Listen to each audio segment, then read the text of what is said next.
नमस्कार विद्यार्थी मित्रांनो, आपण वेल एज्युकेटेड पर्सन आहे. आपल्याला आता इलेक्शनला जायचं आहे, मतदान करायचं आहे. मग आपल्याला मतदानासंदर्भात काही गोष्टी माहिती पाहिजे, जसं की इलेक्ट्रॉनिक वोटिंग मशीनचा विश्वासार्थ अनेकदा आता प्रश्न उपस्थित झाले आणि मग EVM म्हणजे काय, VVPTA म्हणजे काय, ते आपण या व्हिडिओच्या माध्यमातून जाणून घेणार आहे. त्यामुळे चॅनलवर नवीन असाल तर लाईक करा, शेअर करा, सबस्क्राईब करा. बघा, EVM आणि EVM संदर्भात खूप काही याचिका या कोर्टामध्ये प्रलंबित आहेत, कारण की EVMची जी विश्वासार्हता आहे ती लोकांमध्ये गमावण्यात आली आणि EVM बरोबर व्हीव्हीपॅट 100% मतांची मोजणी करण्यासाठी यूज करण्यात यावा अशी मागणी आता आणि त्या संदर्भातील याचिका सुप्रीम कोर्टामध्ये होत्या.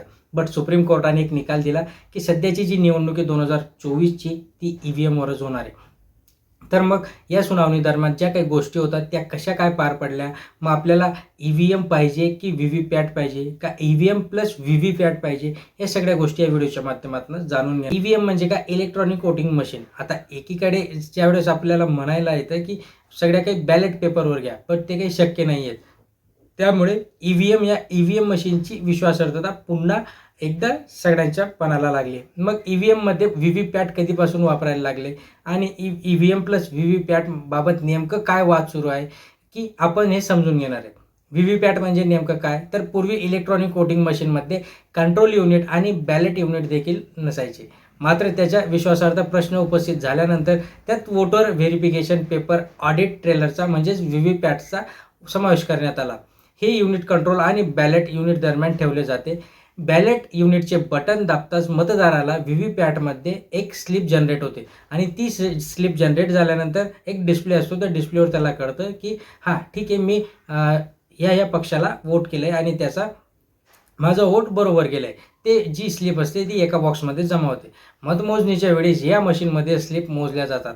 मतदाराला मतदान करताना व्हीव्हीपॅटमध्ये मत दिलेल्या उमेदवाराचे नाव दिसले नाही तर तो ताबडतोब तेथील संबंधित निवडणूक आयोगाला किंवा तिथल्या अधिकाऱ्याला तक्रार करू शकतो. मतमोजणीच्या दिवशी देखील निवडणूक निर्णय अधिकारी मतांची सत्यता पडताळण्यासाठी या स्लिपचा वापर करतात.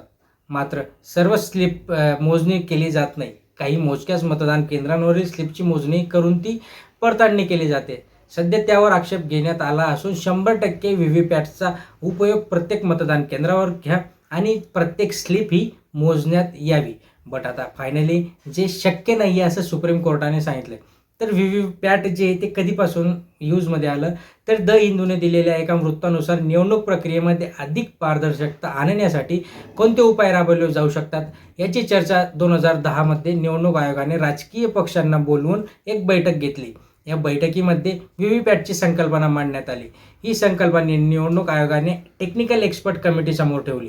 इंडियन एक्सप्रेसच्या वृत्तानुसार भारत इलेक्ट्रॉनिक्स लिमिटेड म्हणजेच बेल आणि electronic corporation of India ECIL या कंपन्यांना व्हीव्हीपॅटची निर्मिती करण्यास सुरुवात केली. या दोन कंपन्यांकडून भारतात EVMची निर्मिती सध्या करण्यात येत आहे.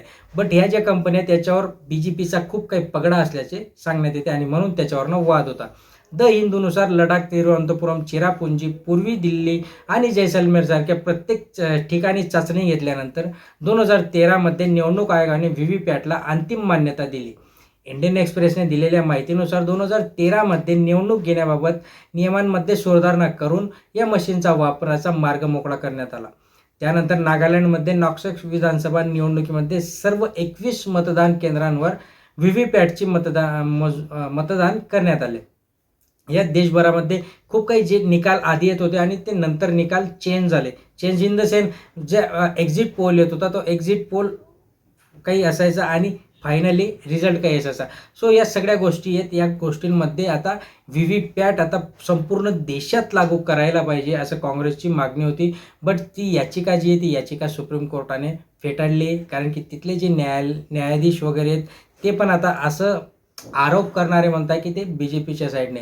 बट फायनली आपल्याला न्यायपालिकेवर विश्वास ठेवावाच लागणार आहे, कारण की आपण एक सुज्ञ पीपल आहोत. बट सुज्ञ असताना देखील आपल्याला कुठे ना कुठे एक जाणीव असते, माहिती असते, बट आपण त्या सिस्टीमच्या अगेन्स्ट जाऊ शकत नाही.